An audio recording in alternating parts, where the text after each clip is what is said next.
Bienvenidos familia a un nuevo episodio de Historia con Calle.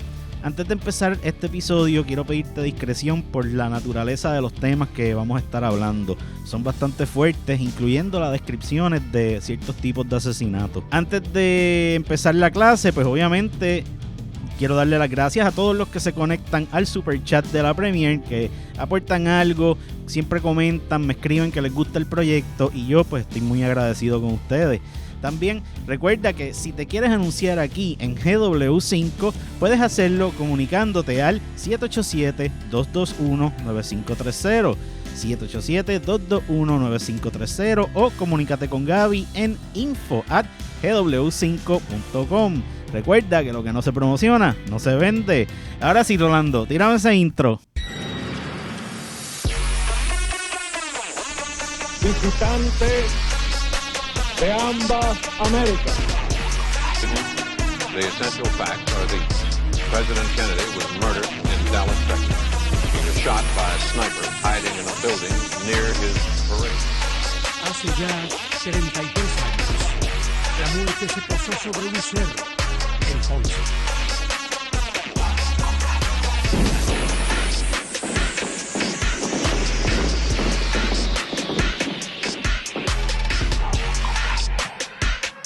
Those aboard leaping for life from a flaming inferno.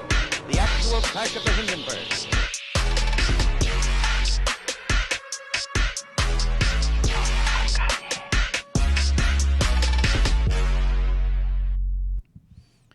Clase, bienvenidos a un nuevo episodio de Historia con Calle. Hoy te vengo a narrar la historia de un lugar que era difícil de ignorar a la vista por su tamaño, su pasado tenebroso y el eterno recuerdo de que las acciones tienen consecuencias. Esta es una historia de crimen y castigo conocida como el Oso Blanco.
Dice el cristianismo que en el Génesis Dios creó la humanidad a su imagen y semejanza, pero al poner a Adán y a Eva en el paraíso les dio un mandato. De todo árbol del jardín podrás comer hasta quedar satisfecho, pero en cuanto al árbol del conocimiento de lo bueno y de lo malo, no debes comer de él, porque el día que comas de él, positivamente morirás. Y así explican los cristianos la primera ley para el hombre. Una serpiente que representa a Satanás, que coge de zángano a Eva, tentándola a comer del fruto prohibido, quien a su vez coge de zángano a Adán. Desobedecen al Señor y así comete el hombre su primer delito. Como consecuencia, Dios condena al hombre y así se crea el castigo. Y por este castigo es que tenemos trabajo, pues fuimos condenados a comer productos que habría de sembrar y sentenciados a comer pan hasta que volvamos al suelo del que fuimos tomados, porque polvo somos y al polvo volveremos.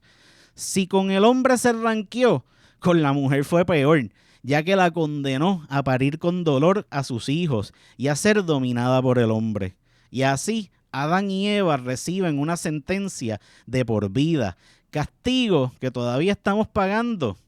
Tranquilo, no te asustes, no te voy a pedir diezmo, pero utilizo esta referencia bíblica para que entiendas que si no nos importó violar una ley divina, menos nos va a importar violar las leyes hechas por los mismos hombres. Y así quiero que entiendas que el crimen y el castigo serán parte de nuestro mundo. Los hombres hacen leyes para vivir disque en orden y armonía dentro de una burbuja que para su protección han creado. Antes de entrar de lleno en la historia del oso blanco, debemos hablar de dos conceptos que son la base principal de un sistema correccional, los cuales son crimen y castigo. El sistema correccional de todo país se forma en la medida en que allí se produzcan actos delictivos o crímenes y la sanción que se les impone a los que cometen dichos actos, o sea, el castigo. Es algo difícil explicar la naturaleza de lo que puede implicar crimen y castigo. Por una parte, un castigo se ve como un elemento esencial para el control social, pero por otro lado, se le define como la aplicación de fuerza a otra persona en contra de su voluntad. Los conceptos de ambas han evolucionado a través de la historia del hombre. El crimen es definido como la conducta criminal que difiere de otras desviaciones de conducta que representan una violación a las leyes criminales que promulga la autoridad política, cuya sanción es impuesta por agentes del Estado.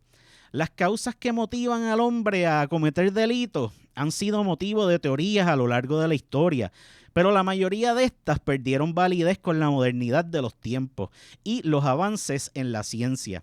Desde el siglo XIX, las tres teorías básicas para explicar las causas del crimen eran la teoría biológica, en donde la raíz de la desviación se buscaba en los caracteres físicos y mentales que hereda la persona. La teoría psicogénica, donde la formación del carácter antisocial se debe a relaciones desastrosas de familia en los primeros años de vida. Y la teoría sociológica, que dice que las presiones y la tirantez del medio social genera la conducta delincuente y criminal.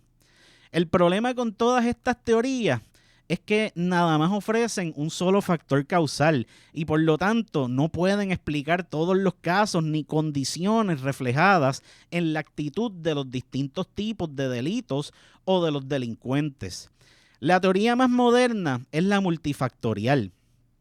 Si te interesa entrar en el campo de la criminología, debes recordar que las teorías existen como una posible explicación de la conducta social desviada, pero que aún hoy no hay una razón irrefutable sobre la criminalidad. El escritor Hipólito Marcano dice acerca del crimen en Puerto Rico en 1947 que sus razones se deben a la pobre educación, enfermedades, la falta de facilidades recreativas y deportivas, el alcoholismo y el desempleo como las causantes de la criminalidad.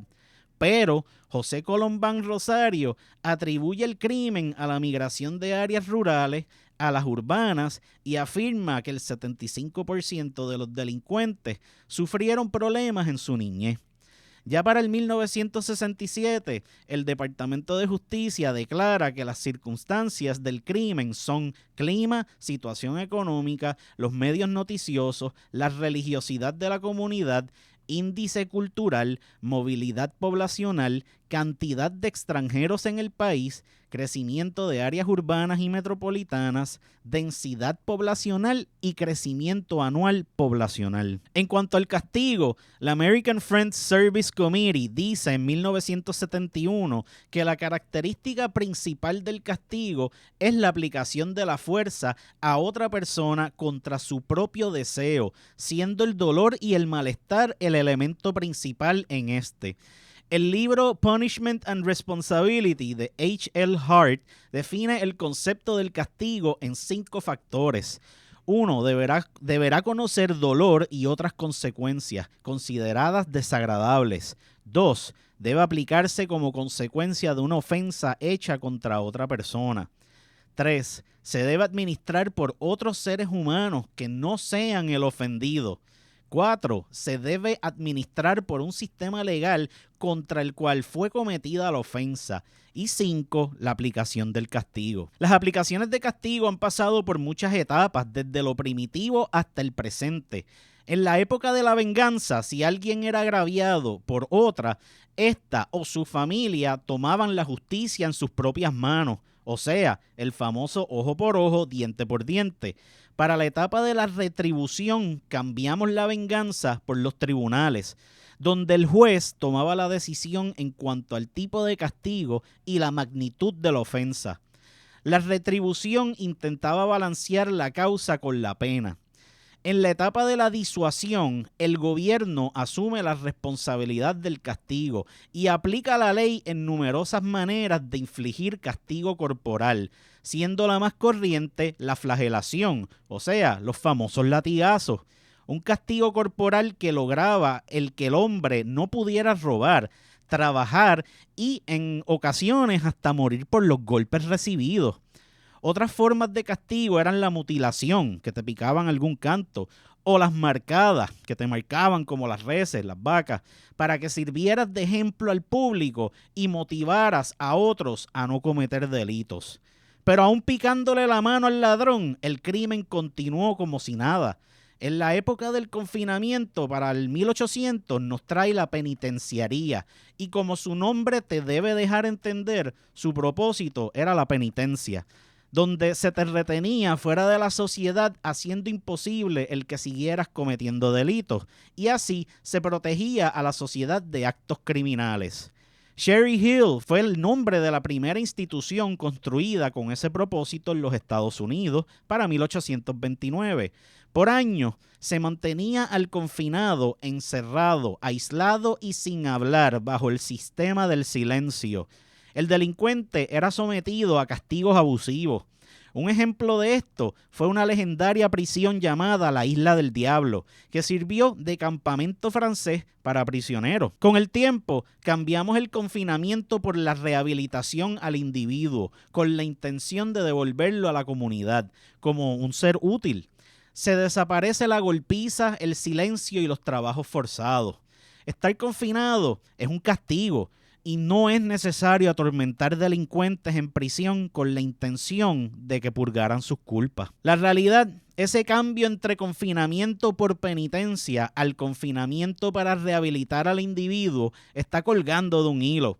Si esta rehabilitación trabajara tan bien como suena escrita en libros, estas personas no tuvieran el problema de que se pasan en un entra y sale del sistema correccional. Esto es un factor vigente en la crisis de nuestro sistema. Todos creemos que hay que castigar al delincuente sin compasión hasta que la situación nos toca la puerta. Cuando tu hijo o algún familiar es el que va para adentro, ahí cambiamos posturas y pensamos en que se le debe dar una segunda oportunidad, tratar bien y darle todos sus privilegios, cosa que no le aplicamos al hijo del vecino. Luego de leer la mayor parte de la información que te traigo hoy, en mi opinión que confinar a un ser humano a una prisión es un castigo bastante horrible. Para aquel que entra por primera vez a la cárcel, el cumplir una condena como experiencia es bien dolorosa y en el caso de las mujeres se dice que hasta aterradora. Esa primera entrada a la cárcel hace que tu cerebro te bombardee con el hecho de que perdiste tu libertad. Ningún poeta le ha dedicado más versos a la libertad como un reo, que conoce el significado de esta al perderla. Al momento de ser confinado, pierdes toda tu identidad. Al llegar a la prisión, se te despoja de tu moderna ropa, tus lindas prendas, tus tenis caras, tu dinero y todo lo que te representaba como un individuo dentro de su grupo social. Se te llena un récord con tus datos personales ante gente ajenas a ti. Luego pasas desnudo ante un registro personal donde se te registra con detalle todo el cuerpo. En el caso de las mujeres, se examinan sus partes íntimas, ya que confinadas reincidentes, ya acostumbradas a la vida de prisión, pasan dinero o droga escondida en el interior de la vagina. El baño diario, algo que tiende a ser una práctica íntima, ya lo deja de ser, ya que de ahí en adelante te bañarás en baños sin puertas donde el personal de custodia te vigila. Como nuevo prisionero, ya no eres el dueño de tus acciones y ahora obedeces órdenes de guardias y autoridades del penal, además de que no debes dar opiniones personales. Nadie te las pidió y a nadie le importan. Ya no serás el proveedor de tu familia y mientras más responsable hayas sido, mayor será tu sufrimiento al convertirte en un ser dependiente. Tu familia puede que tenga que depender del gobierno y sus agencias para poder subsistir. Tanto para el hombre como para la mujer está ese temor de lo que la separación puede causar en cuanto a las relaciones conyugales y te llenas de miedos e inseguridades. La idea de que otro hombre u otra mujer te suplante en el cariño, la relación sexual y el amor a tus hijos es otra forma de tortura que en algunos casos lleva al reo a la fuga o hasta el mismo suicidio. Hoy en día, las autoridades tratan de que las condiciones de vida en la prisión sean iguales a la de la libre comunidad. Se les permite al confinado caminar por las instituciones, se dan oportunidades de trabajo y se estimula la visita de la familia. Algunas instituciones están en campo abierto para que los reclusos se puedan mover con supuesta libertad. Para lograr sacar beneficio de este tipo de instituciones, el confinado debe ser autodisciplinario. Se ofrecen servicios religiosos, educativos y recreativos para que la vida del preso sea supuestamente completa y agradable.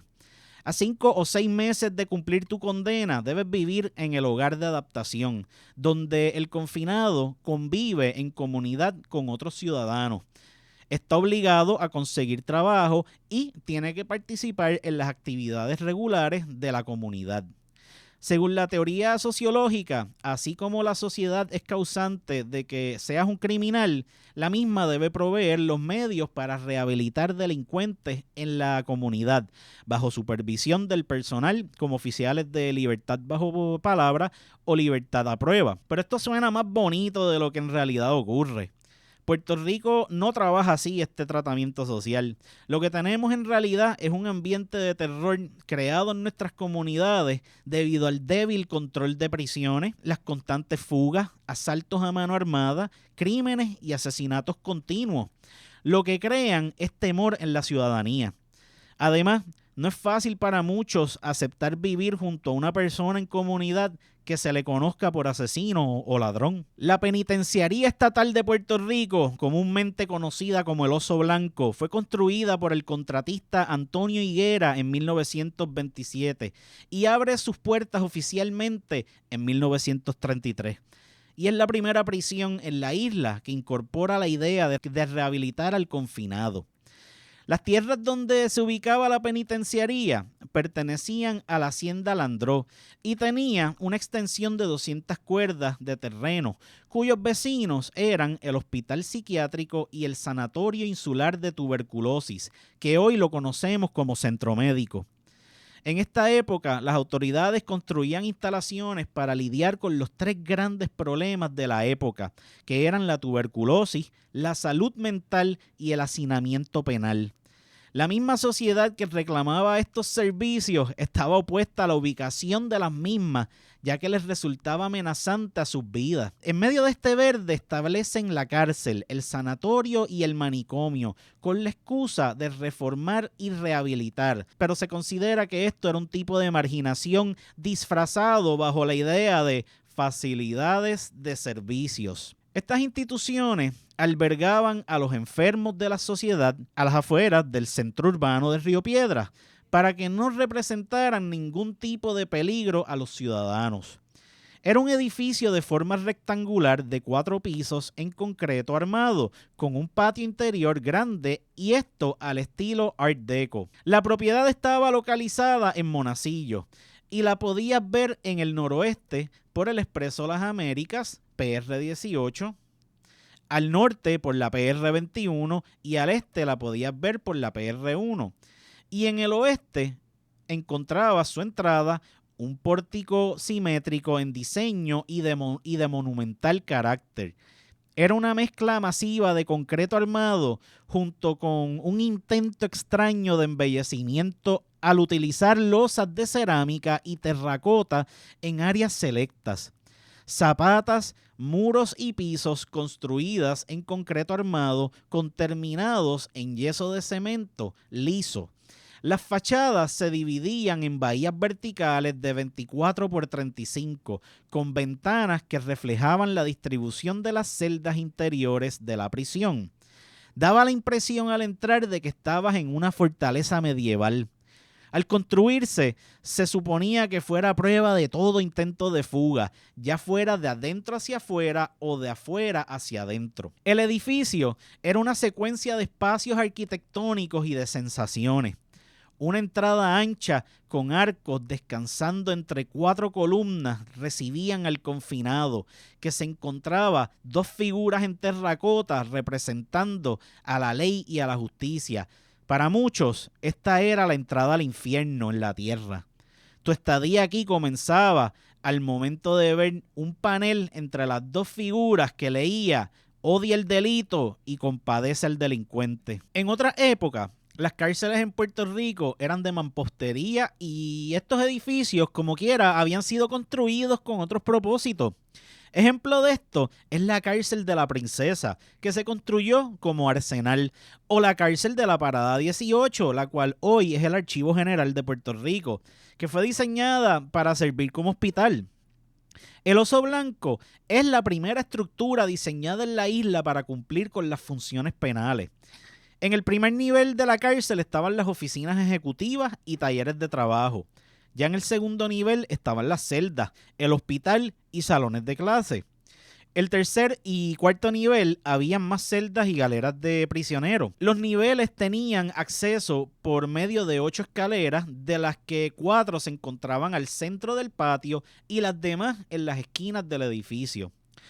Todas en concreto y encerradas por muros, para recordarle al preso que aunque afuera de la celda, seguías contenido por el espacio carcelario. La estructura del edificio tenía 2 espacios externos.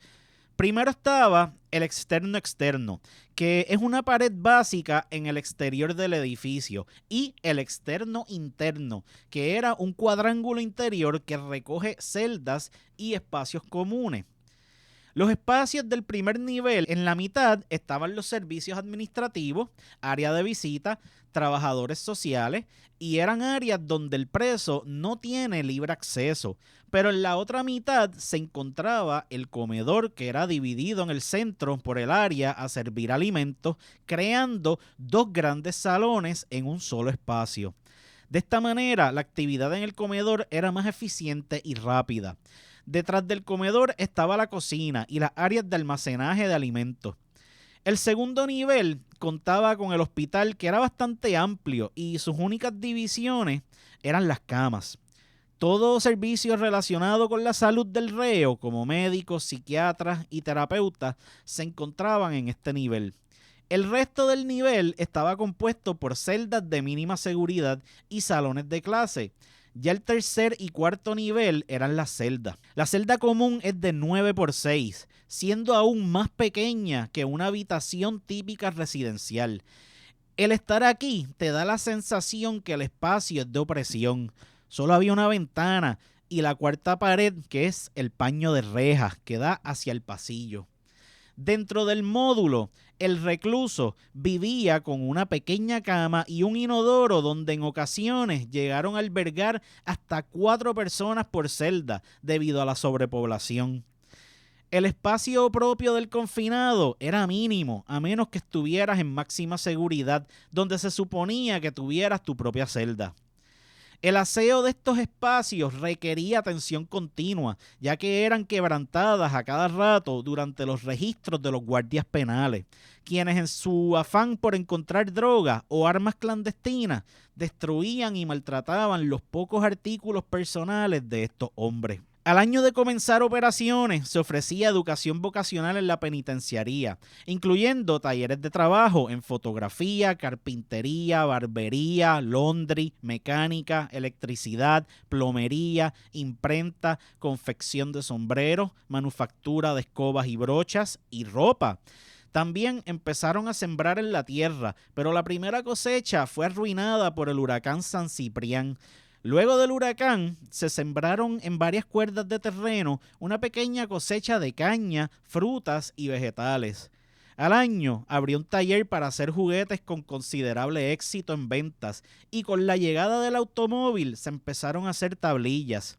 Con el tiempo, llegó una academia de música y los confinados que estuvieran interesados en recibir entrenamiento en esta carrera o cualquiera de las que se ofrecían, se podían registrar en dichos talleres y esto era de gran ayuda para buscar el sustento una vez cumplieran con su condena. Para 1950 empieza lo que considero una época de verdadero horror en la penitenciaría. El Oso Blanco fue construido para acomodar entre 500 y 800 confinados y para octubre 25 del 1950 la sobrepoblación alcanzaba un total de 2.648 presos y en algunas ocasiones llegaron a tener 5.000 almas apiñadas aquí. Esta enorme población no podía ser empleada en su totalidad y para esa fecha en octubre 1.267 presos laboraban en sus talleres y 1.184 no tenían taller. Las celdas llenas a capacidad y 400 reos tenían que dormir en los pasillos y las escaleras. Se empiezan a formar violentas peleas entre los presos y hasta los guardias correccionales. Esto daría paso a que pronto se crearan dos famosas gangas, cuyos miembros declararon la guerra por supremacía. La situación escaló y se da una de las fugas más grandes y famosas en la historia de los penales de Puerto Rico. Los presos formaron un tremendo motín y 110 de ellos lograron escapar de la institución. La guerra apenas empezaba.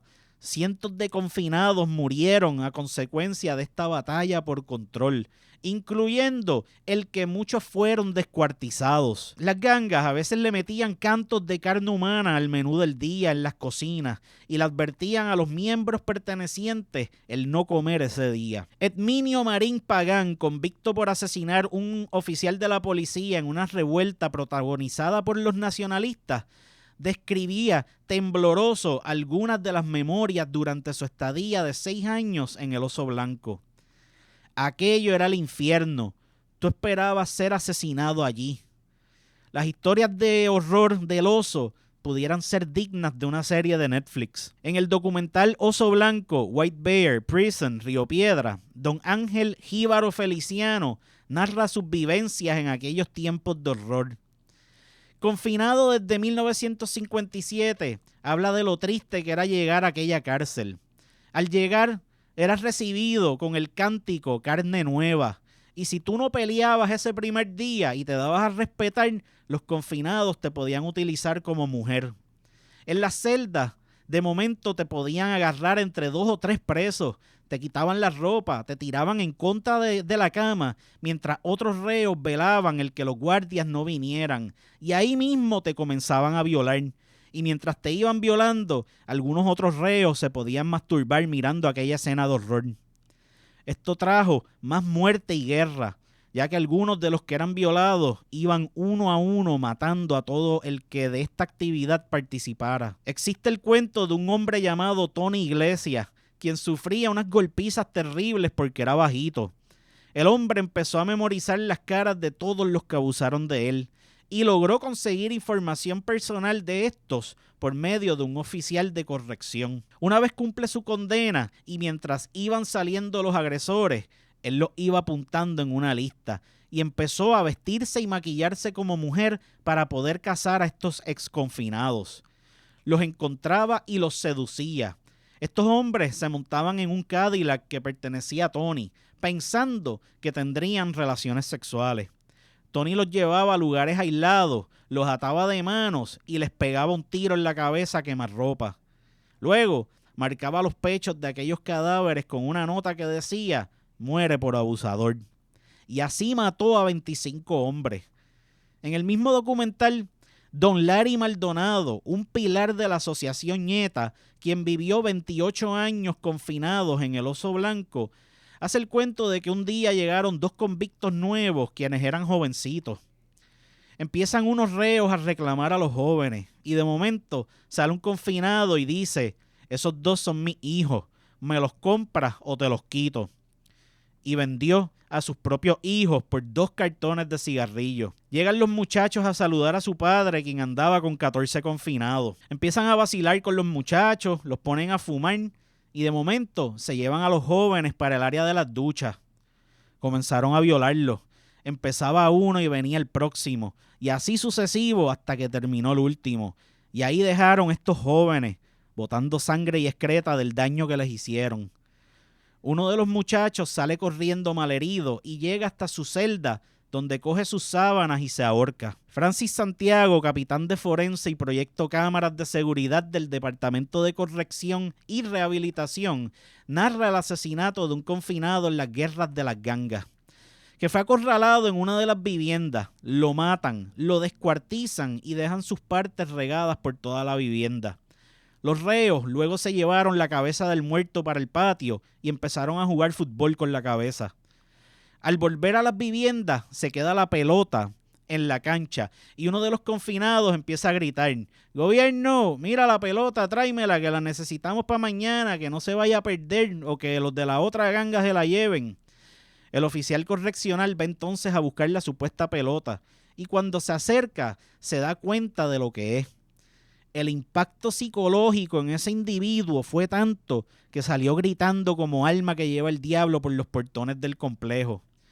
Cuando se asesinaba a quien sea, se descuartizaban los cuerpos y se repartían por donde fuera. Las cabezas de los difuntos eran puestas en las fundas de las almohadas y las molían restallándolas contra las paredes.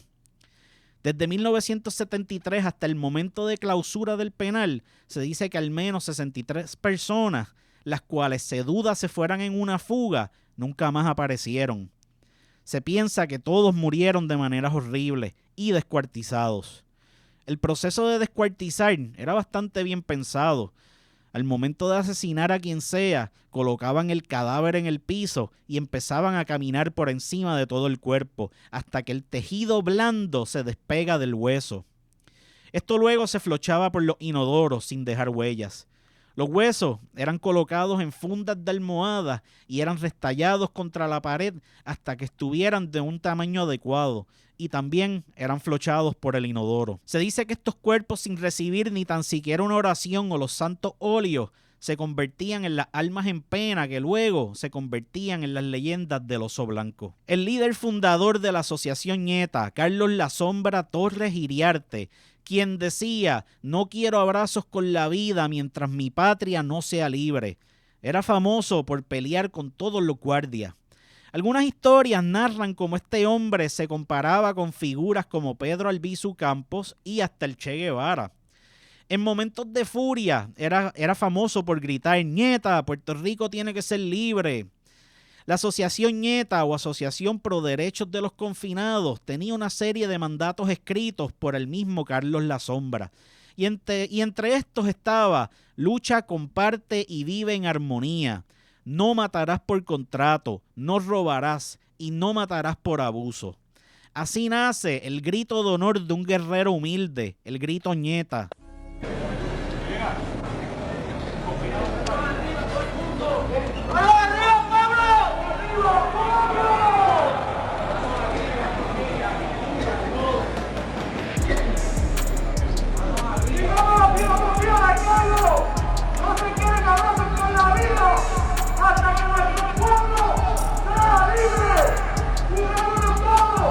¡Llegó un amigo de conciencia! ¡Llegó un amigo de pensamiento!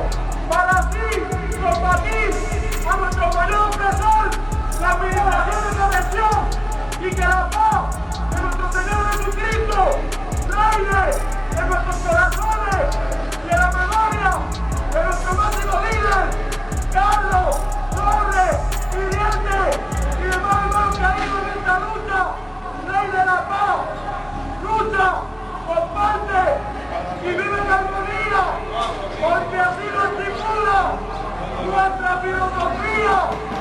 ¡Asociación!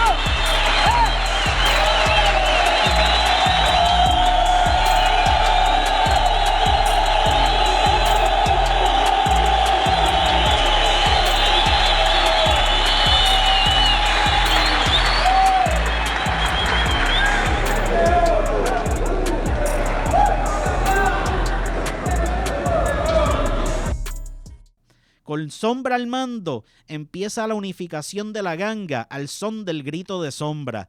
Nieta, nieta, nieta. Una asociación creada pensando en vivir en armonía y pelear contra el sistema carcelario por las condiciones infrahumanas en que se vivía. Algunos de los abusos señalados por los nietas eran situaciones como las que pasaron reclusos, que si el guardia a cargo de tu área de celdas se iba de vacaciones, papo, ahí te quedabas hasta que esta persona volviera a su trabajo. O sea, te quedabas encerrado por varias semanas. Reos viviendo entre aguas negras, sin ventilación, 15 y 20 juntos en una celda, eran solo algunas de las justas reclamaciones que se hacían por parte del grupo.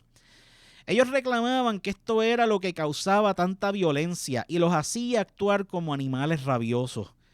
El hacinamiento desató el caso Morales Feliciano v. Gobierno de Puerto Rico por la sobrepoblación y el tratamiento médico inadecuado en la penitenciaría y una planta física en deterioro. Vive, lucha y comparte en armonía. El mantra ñeta que era utilizado en su lucha contra los abusos del gobierno y contra los insectos que siempre han sido sus enemigos. La ley del talión entre confinados rige la muerte entre ellos y exige una reorganización. Así se forma el grupo Los 27 por medio de su fundador Rafael El Manota Ayala. Los ñetas alegaban que entre ellos no podían convivir los violadores, los chotas, el abusador de viejos y mujeres, y si venías de la calle con ínfulas de grandeza, era mejor que no te metieras con ellos. El gobierno en aquel entonces no reconoce la existencia de estos grupos, aunque sabían que existían grupos como los ñetas, los 25, los 27, los huevos, los nuevos, los bacalaos, los no afiliados, los escrachados, los nuevos 25 y los nuevos 27. La asociación pedía el que separaran a todos estos grupos, ya que ninguno podía coexistir y esto no ayudaba a mejorar las condiciones en las cárceles del país. Para Miguel Pereira, cuando estaba a cargo del Departamento de Corrección, les enviaba el mensaje al grupo de que sabía de ellos, pero no los iba a reconocer, y que tenían que convivir y trabajar con los recursos que les ofrecía el Estado. El secretario reconoce que el grupo quiera mejorar las instituciones carcelarias del país, pero que no lo haría a cambio de que un grupo logre hacer dinero por medio de actos ilegales en la prisión, dando la impresión de que Pereira sabía muy bien lo corrupta que pueden ser estas instituciones. Miki Castro, cofundador de la asociación ñeta, habla de que es por esto en parte que Carlos La Sombra se tira a luchar contra el sistema, para así evitar la guerra entre confinados. Pero los insectos, como entiendo que se refieren al que no esté de acuerdo con la filosofía del grupo, o los enemigos, no estaban de acuerdo con lo planteado por La Sombra y comienza la verdadera guerra. Según Castro, el primer golpe se los dieron a ellos con el asesinato de un ñeta y al otro día amanecieron muertos 3 de los 27. Fueron más de 7 los motines entre grupos y se empiezan a matar. La situación llega a un punto donde los confinados sienten la necesidad de andar con cuchillo en todo momento, incluso al dormir. Según Historia Ñeta, los guardias se aprovechaban de esta situación. Al momento de hacer registros en las celdas y al encontrar cuchillos, los confiscaban y luego le entregaban al otro bando los cuchillos confiscados. Abrían las celdas mientras ellos se iban a almorzar y los miembros de las bandas rivales usaban esos cuchillos para matar al que pudieran. Todos estos grupos se diferencian por los procesos de trabajar el contrabando, la manera de liderato y cómo se venden afuera de la cárcel. Por ejemplo, los 27 no tienen representación afuera, mientras que los ñetas sí, por medio de la Asociación Pro Derechos del Confinado. Estructuralmente, estos grupos tienen su propio código penal. No chotearás, no robarás, no desearás la mujer de tu prójimo, no robarás comida, el chotear te cuesta la vida, etc. Reglas para vivir con la seguridad que trae al pertenecer al grupo. También tienen sus símbolos como banderas, las que representan su manera de pensar y expresan su descontento hacia el sistema por los abusos que han sufrido y el control que quiere ejercer el gobierno sobre esa persona al entrar al sistema penal del país. Pero el Estado, en toda la información que pude encontrar, estaba más preocupado por cómo los confinados tenían acceso a drogas y el cómo conseguían los famosos culófonos, que eran celulares introducidos por el recto del confinado para poder venderlos adentro del penal. Algunos reos llegaron hasta introducir hasta 3 teléfonos por el recto. Pero, ¿cómo hombres que no tienen acceso a la libre comunidad pueden conseguir todo lo que no se supone tengan acceso alguno?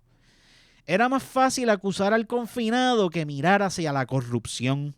El utilizar el cuerpo para contrabando es una actividad muy común en nuestras cárceles. En ñanguifa, falso agarre y ciencia oculta, como se le conoce a esto, que también se aplica no solo a contrabandear artículos deseados por medio del cuerpo, sino también por medio de artefactos diseñados para ocultar aquello que no se supone que debías tener. Aunque aquí hoy les he relatado horrores, hay que mencionar que la literatura y la poesía son de mucha importancia para el confinado. Los 27 tienen poemas que expresan lo que ellos sienten que son como grupo. Se dice que Manota, fundador de los 27, era originalmente ñeta y se alega que era el hombre del dinero. Sombra no tenía dinero y por esto Manota quería ser el líder del grupo y deciden ir a pelear a la cancha por el liderazgo del grupo. Se establece que quien gane esta pelea se quedaría como líder y Sombra salió como el vencedor. 2 hombres que antes eran unidos y quienes hasta desarrollaron un sistema de comunicación por medio de señas donde con una mano decían la verdad y con la otra disparates para que los guardias nunca supieran de qué rayos hablaban. Para los guardias penales, la dinámica de trabajo de Carlos La Sombra era la de hermandad entre los miembros, pero la de los 27 era más volátil. Estos resolvían cualquier asunto por medio de la violencia, incluso entre ellos mismos. Discusiones entre miembros del grupo 27 podían terminar en matazones violentas y si había la orden de matar, era el deber de todos participar. El Oso Blanco se convertía en una bomba de tiempo con estos grupos, sobre todo por el hecho de que en un momento solo habían 12 guardias penales para vigilar a 2,000 confinados. Los motines se medían por la fuerza de los guardias penales y la fuerza de los presos, y 12 contra 2,000 no suena como algo a lo que nadie quiera enfrentar. Para 1974 se prende el Oso Blanco en fuego. Humo y candela era lo que se veía por todas las esquinas de la penitenciaría. Todo esto comienza por el abuso contra un muchacho menor de edad que había entrado al penal. Unos confinados empiezan a abusar del chamaco y otros quisieron intervenir en el abuso. Comienza el motín y los presos le pegan fuego a los matres, las sábanas, destruían celdas, le metían puñaladas a todo el que se encontraban en el camino. La penitenciaría estatal se incendia en medio de una carnicería humana. Un 30 de marzo de 1981 matan a Carlos La Sombra. Al salir al patio a leer el periódico Claridad, un grupo de confinados le brinca encima. Este se empieza a defender con el periódico, pero cuando los atacantes se dan cuenta que no anda armado, lo comienzan a acuchillar sin ningún tipo de compasión. También un individuo no identificado viene hacia donde se estaba dando la pelea y portando un arma de fuego le dispara a Carlos en la cabeza y sale corriendo. Algunos ñetas, al ver la situación, bajan rápido al patio, teniendo fe que su líder seguía con vida, pero ya era muy tarde. Varias heridas de cuchillo y un tiro en la frente fueron necesarios para poder acabar con la vida de este hombre. Se piensa que esta muerte fue planificada y aceptada por ambos grupos, ya que se alega que los ñetas también contaban con armas en el presidio. Algunos se preguntaban por qué no hubo un tiroteo entre bandos para defender a su ahora mártir líder. Sobre todo porque estos hombres que entrenan y hacen ejercicios como si fueran soldados, además tenían que estar listos para lo que sea, ya que hombre despistado es hombre muerto. Francis Santiago dice que los ñetas modificaron el Salmo 23 de acuerdo a su filosofía de vida, valores e íconos. Todos los días 30 se hace el grito del ñeta, celebrando el natalicio de su líder, Carlos La Sombra. Un 30 de septiembre asesinan al líder de los 27, Rafael Manota Ayala, por un contrato de la calle en la C3. Se forma un motín en el Oso y Manota decide quedarse en su celda. Ese día, entre la población general, se les rompe un jarro que contenía un brujo con el que él siempre andaba. Y comenta, hoy voy a morir, se me rompió mi jarrito. Estando en su celda, llegan unos confinados que lo andaban buscando y abren su celda. Manota tenía con él un pequeño revólver y comienza a disparar, pero se le acaban las balas y comienzan a acuchillarlo. La celda prende en fuego porque según los reos, este tenía un pacto con el diablo. En 1974 se forma la UTI, Unidad de Tratamiento Intensivo, donde empezaron a ubicar a todos los confinados de máxima seguridad. Una unidad en donde un solo guardia velaba hasta 180 de los hombres más peligrosos del país. Aquí se encontraban los calabozos y podías encontrar a los presos más famosos de Puerto Rico. Estos calabozos eran de pequeño tamaño y parecían bocas de lobo de lo oscuro que eran. Jíbaro Feliciano llegó a vivir en un calabozo de estos por 4 años y 8 meses. Y es increíble que su mente no enloqueciera, pues allí vivía desnudo entre concreto y acero, que cuando cerraban su celda solo había oscuridad total y el hombre sabía si era de día por el rayito de sol que lograba entrar por un pequeño cuadro en la puerta de la jaula, utilizada para entregarle sus alimentos. Por más malos que sean estos hombres, la verdad, merecen mucho respeto. Somos todos humanos y por las noches ese que está preso piensa en lo suyo, en la libertad que perdió y también llora. El efecto psicológico de estar en esta jaula y a oscuras puede destruir a cualquiera o en lo mínimo marcarte de por vida. Los cuentos paranormales no pueden faltar en este relato. Hay un cuento de que todas las noches a la 1 de la madrugada siempre se escuchaba la ducha prenderse. Todos creían que era un nuevo reo que en lo que se acostumbraba a la vida de preso aprovechaba esas horitas para bañarse solo. Un día uno de los confinados, harto de escuchar la ducha prenderse a esa hora, decide ir a averiguar quién era y hasta darle una lección de ser necesario. Al llegar a la ducha, el confinado ve que las llaves de paso se estaban moviendo solas. Empezó a correr como alma en pena y se metió en su celda a orar por su pronta salida de aquel maldito lugar.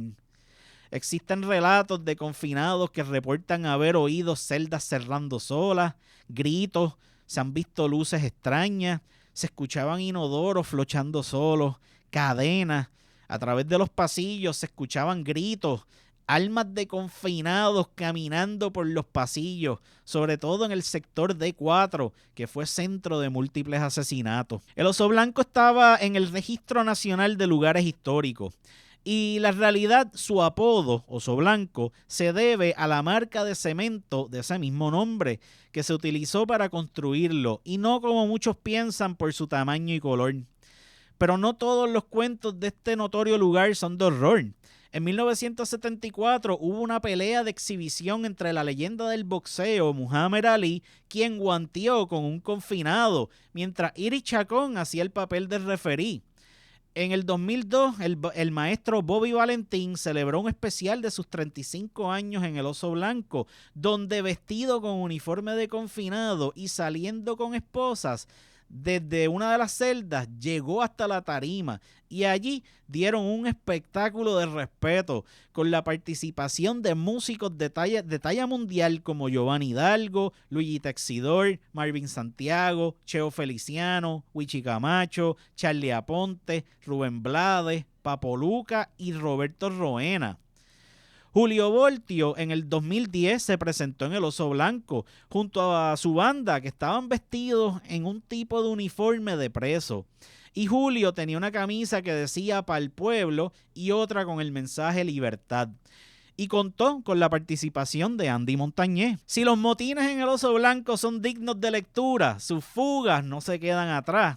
En 1991 ocurre un incidente conocido como la fuga del siglo, cuando en la mañana de un 17 de abril un helicóptero aterrizó en una de las canchas de baloncesto de la penitenciaría estatal y 3 convictos peligrosos logran burlar la vigilancia, abordan la nave y logran escapar de la prisión. El gobierno le echó la culpa de esta fuga a un hombre de Caguas de nombre José A. García Cosme, mejor conocido como Papo Cachete. García Cosme fue el supuesto líder de una organización criminal en la época de los 90 en la zona de Caguas y quien propició el surgimiento de otros muy conocidos narcotraficantes cagüeños. El historial criminal de García Cosme empezaba en la década de los 80, hasta que lo arrestan en el 2013 y es enviado a cumplir condena en una prisión federal en Estados Unidos. Ya para el 2019 es liberado y comienza a cumplir una sentencia de 8 años bajo libertad supervisada. Pero un 2 de septiembre del 2019, cuando se dirigía hacia Caguas, en las cercanías de Gurabo, es interceptado y sus agresores dispararon múltiples veces contra su Suzuki SX4, causando su muerte. Papo Cachete fue bastante vocal diciendo que el gobierno de Puerto Rico era culpable hasta cierto punto por los problemas relacionados a la droga. En una entrevista a Primera Hora, comentó que el gobierno tiene que abrir sus puertas a la gente, porque el gobierno es el primero en llevar la violencia a los caseríos. Tienen que dar más oportunidades escolares, así habrá mejor comunicación y mejor vida para los caseríos. No lleven más violencia al caserío, porque un operativo es una violencia al caserío. Entre las expresiones hechas por García Cosme, también declaró que entré en esto por mi ambición por el dinero. Era una ambición por el dinero, por tener lo que tenían otras personas. Si veía a otro con 25 pesos, yo también quería tener eso. Una noche de octubre del 2001, 8 confinados se fugan de la institución de custodia protectiva 352 del Complejo Correccional de Río Piedras, también conocida como el Oso Blanco. Los confinados separaron un tubo de una de las verjas, lo entraron a la institución por una ventana y lo escondieron en el baño. La noche de la fuga, cada uno colocó en sus camas almohadas y zapatos con el fin de simular que alguien estaba allí durmiendo. Utilizaron el tubo para remover la tela metálica y el techo de zinc de sus celdas.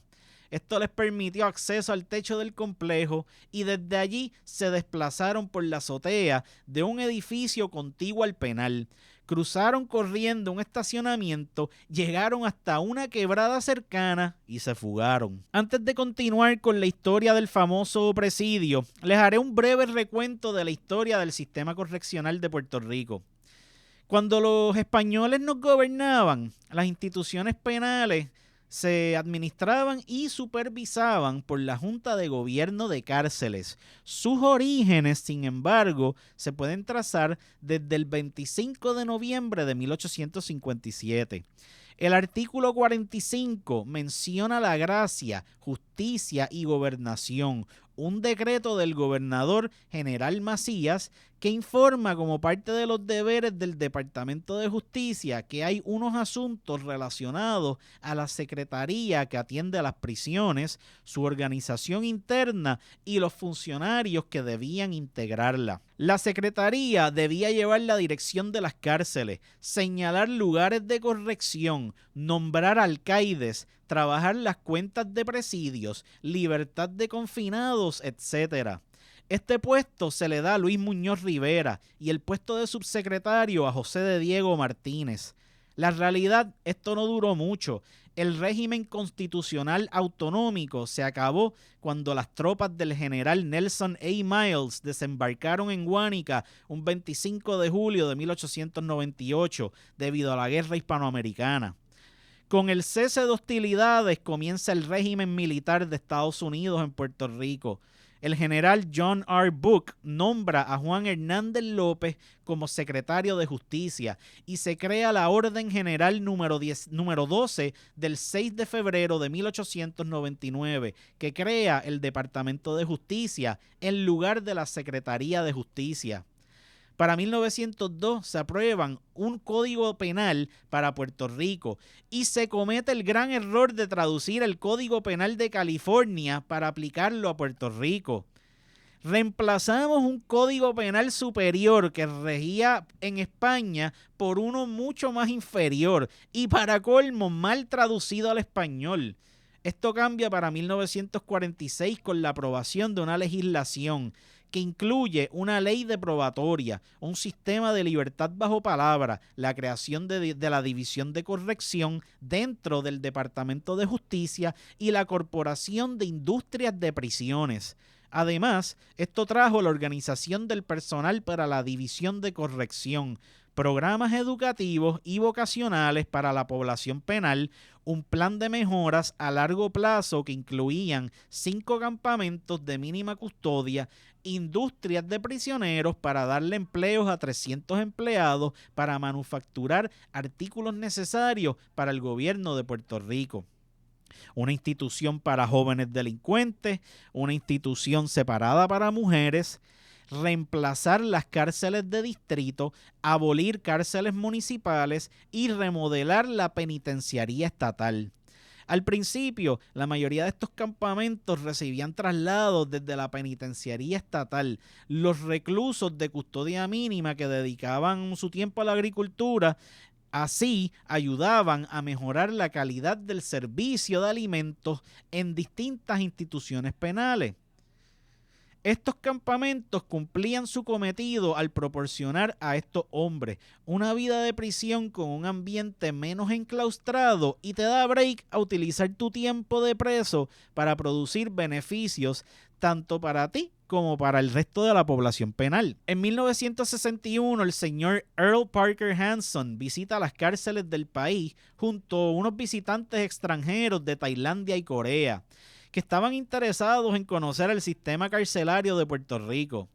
Llegan al campamento Zarzal, que era dirigido por Ignacio Piñero, y se encontraron un campamento compuesto de edificios sin barras en las ventanas y prisioneros en uniforme por todo el lugar.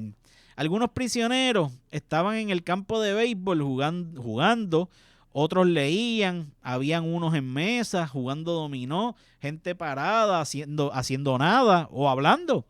No habían murallas, ni torres, metralletas, ni guardias. Eventualmente se encuentran con 2 hombres en uniforme color caqui con sus placas en la camisa y sin mucho equipo encima.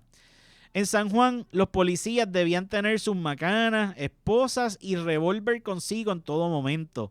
Estos 2 guardias penales eran amigos de los prisioneros y estaban bastante tranquilos y solo portaban su macana. Los visitantes al ver esto se maravillaron del ambiente liberal, moderno y productivo del campamento.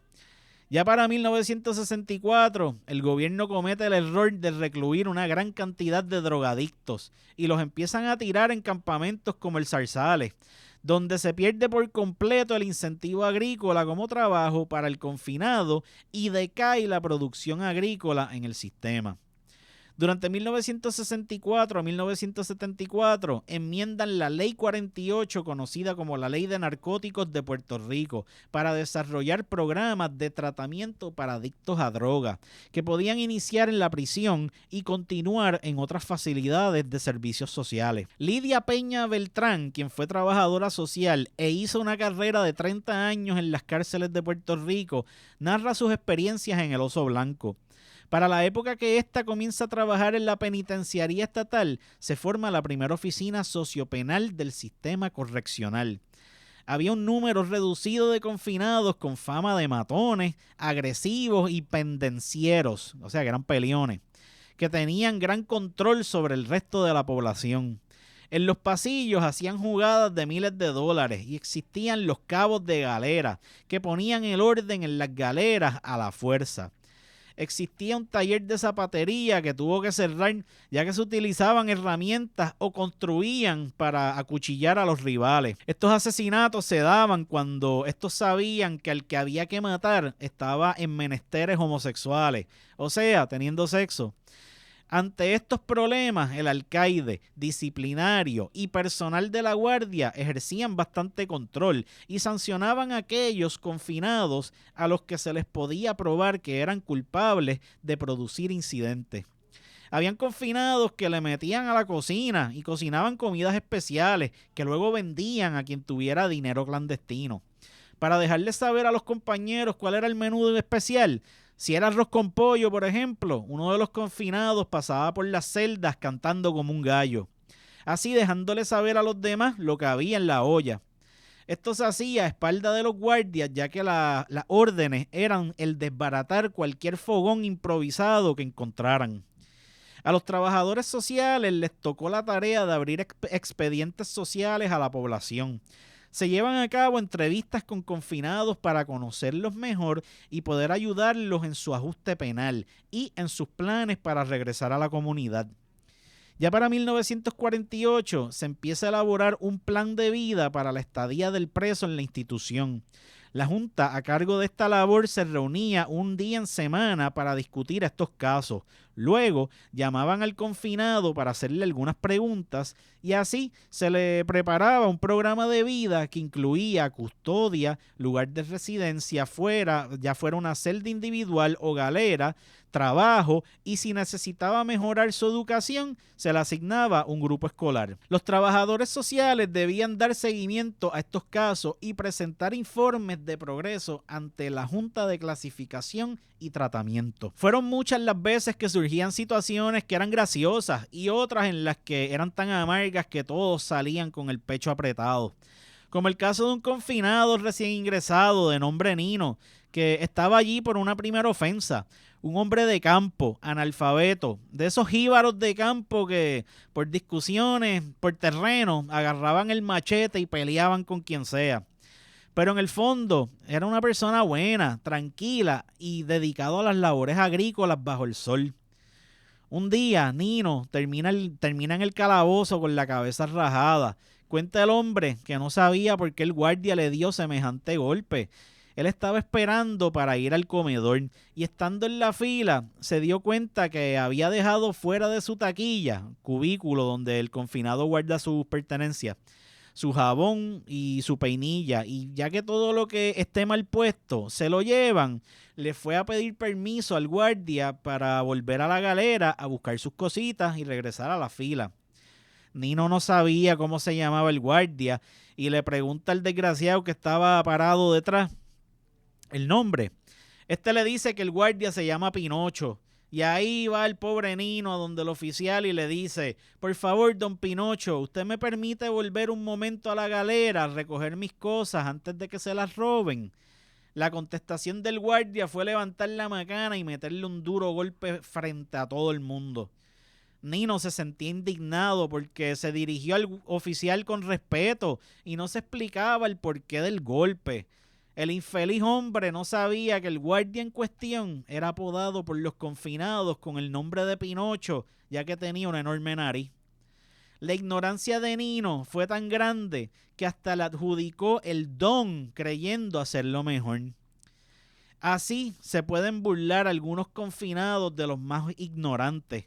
a veces causando estos incidentes desgraciados.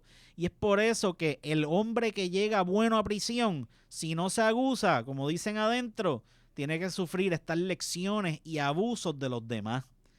Muchos confinados solicitaban citas con las trabajadoras sociales, pero por la falta de guardias penales, esto se hacía difícil.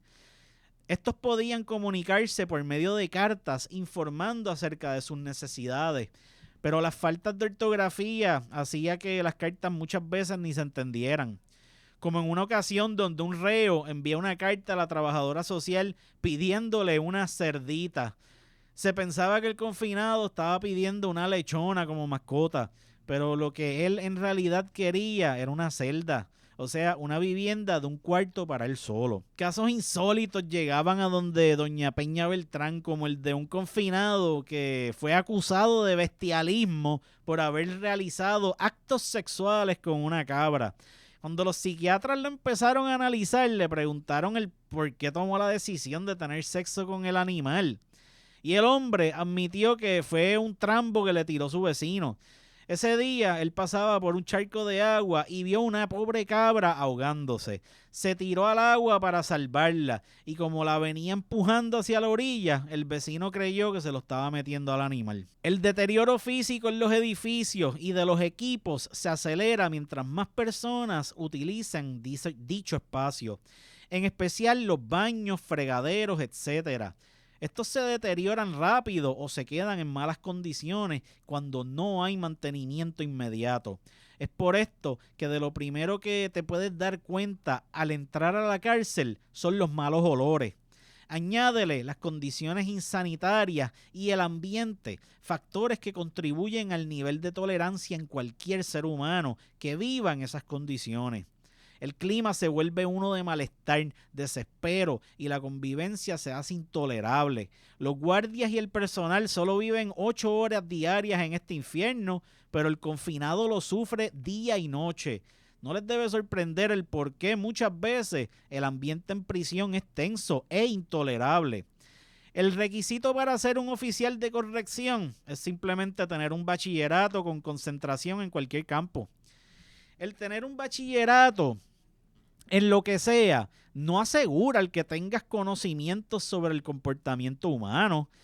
Con los años, la administración de corrección ha tratado de seleccionar personal para estos puestos con experiencia en trabajo social y psicología. El problema es que el gobierno mete a gente con otros bachilleres porque tienen pala. Un personal bien preparado en nuestras cárceles puede evitar situaciones incómodas con los confinados, incluyendo los famosos registros de celdas o registros a la persona. El querer montársela a un confinado por defectos físicos, gritarle o empujarlos, como en muchas ocasiones ocurre, solo aumenta el malestar entre la población y el personal de custodia. Otras situaciones que pueden alterar a nuestros presos son las famosas visitas familiares. Si no se le da buena orientación a la familia de cosas que no deben hacer, en estas visitas fueran más pacíficas. El tiempo de visita puede ser de media hora a 1 hora, que es un tiempo bastante corto. Añádele que el familiar empieza a narrarle al reo todos los problemas que la familia pasa sin su presencia y se forma un estado de ansiedad y nerviosismo en el preso que se puede convertir en un intento de fuga o en una fuga si se consiguen los medios para lograr el escape. Muchos han sido los casos donde el confinado se ha fugado con motivo de ir a matar a su esposa gracias a que algún familiar va y visita la institución para dejarles saber que le han sido infiel o que su esposa está enamorada de otro. La moral y el honor existen en la cultura del prisionero. La gente cree que porque un hombre cometió un delito y está confinado, carece de sentimientos. La rehabilitación del confinado sí es posible y Ángel Jíbaro Feliciano es prueba de esto. Jíbaro narra que una noche se fuga de la cárcel y llega hasta algún pueblo donde tenía un contrato para matar a una persona que no quiso identificar. Lo secuestra, se lo lleva para un sitio aislado y todo el camino esta persona la cual aparenta haberse convertido al cristianismo, iba todo el camino hablándole a Jíbaro del amor de Dios, que Cristo lo amaba, que el Santo Padre tenía muchos planes buenos para él. Luego, Jíbaro sufre como un mareo y cae sentado. Su víctima pone su mano en la cabeza de Ángel y empieza a orarle. Al finalizar la oración, le dice a Jíbaro: vete en paz, que no te voy a hacer nada. Esto cliqueó de alguna forma en el hombre, que luego volvió a cumplir con su condena y se transformó en un prisionero modelo. Aquel muchacho rebelde que mató a un jíbaro una vez por abusar de su papá ya era un hombre de edad avanzada, que se daba cuenta que su vida había pasado y no tenía nada. Empezó a laborar en cuanta industria había en la cárcel. Ayudó a muchos presos con el proceso de adaptación. Sirvió de modelo para la juventud en charlas y se convirtió en uno de los presos más queridos por todos en el Oso Blanco. Allí se mantuvo hasta que se cerró la penitenciaría y lo trasladan a Bayamón, donde cumple su sentencia y queda en libertad. Libertad, una palabra de la cual Jíbaro sabía el precio que uno paga cuando la pierde. Don Ángel salió en varias entrevistas de televisión, documentales y hasta llegó a conocer al Gánter en su famoso show No te duermas. El Oso Blanco ha muerto. Los gritos de almas sufridas viviendo aún por un sueño de libertad cesaron de oírse, aunque la sensación de tristeza siempre permanecerá allí. Un 31 de marzo del 2014 comenzó la primera fase de la demolición de la antigua penitenciaría de Río Piedras. 80 años casi de un pasado tenebroso estaban destinados a tumbarse por medio de excavadoras. Sectores del país favorecían la conservación de la estructura como parte del corredor del conocimiento. Expresaban su oposición hablando del valor histórico y arquitectónico del edificio. La arquitecta Cristina Cardalda prepara la petición Save el Oso Blanco, pidiendo la permanencia de la estructura para reclamar la atención del entonces gobernador Alejandro García Padilla, y donde más de 3,000 personas firmaron la petición a través del portal causes.org. La profesora alegaba que había que preservar el edificio por su supuesta funcionalidad y ubicación. También que de reconstruirse se podía convertir en un espacio de reflexión, evolución y esperanza. El gobierno determinó luego de unos estudios de la firma FEF Consultores, CSP, que esto no era viable, ya que la estructura no funcionaba para fines distintos a lo que fue construida. Además, un edificio que no se le da mantenimiento es un edificio en deterioro y cada día era más peligroso andar en él, ya que el techo empezaba a caer parte por parte. Por esto, se continúa la demolición a cargo de una compañía de nombre Sunset Contractors, a un costo aproximado de $4 millones. En donde estuvo la famosa penitenciaría, se haría la Ciudad de las Ciencias, que incluiría unidades para vivienda, laboratorios y comercios. Y ahora sería conocido esto como el Corredor del Conocimiento. Yo entiendo los reclamos de los sectores que se oponían a demolerlo para convertirlo en un museo quizás al estilo Alcatraz. Y aunque aprecio más la historia del país y sus hermosas estructuras desde que hago este proyecto, es mi opinión personal que la maldad que reinó allí fue de tal magnitud que lo mejor que ocurrió fue la destrucción del edificio. El gobierno, en definitiva, debe trabajar para garantizar la seguridad del confinado y rehabilitarlo por medio del trabajo y la educación. Pero nosotros como sociedad debemos educarnos en cómo ayudar a estos hombres y mujeres a volver a reintegrarse a la comunidad. Bueno, gorillo, espero que les haya gustado esta clase de hoy. Fue bien fuerte, mano, buscar toda esta información, porque en verdad yo llevo toda la semana viendo las imágenes más horribles del mundo.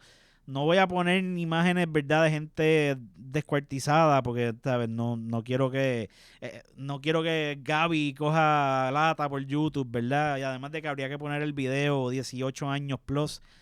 Pero si eres de esos que les gusta ese tipo de barbaridad, puedes encontrar un montón de fotografías. Hay un montón de documentales también. Voy a poner un link de un documental bien bueno si lo quieren verificar. Como una especie de cine latino, pero que está bien editado. Hay mucha imagen, so lo van a disfrutar, además de que es bastante histórico también. Pero todo lo que te he narrado lo vas a escuchar ahí.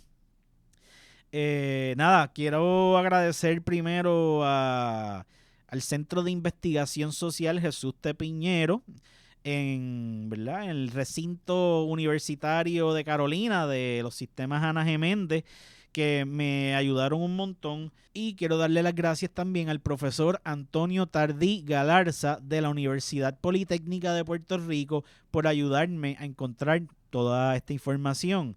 Si no fuera por esta gente, mano, yo no encuentro ni la mitad de todas las fuentes que voy a poner, ¿verdad?, en la descripción del video. Así que, de verdad, muchas gracias a las bibliotecas de nuestro país. Siempre me dan la mano y con ustedes estoy más que agradecido. Corillo, espero que les haya gustado esta clase. Yo sé que el tema, como les dije al principio, está fuerte, pero había que mirarlo y podemos reflexionar mucho en cuanto a este tema. Así que, ahora sí, dime, ya te iba a cambiar el nombre. Rolando, llévatelo.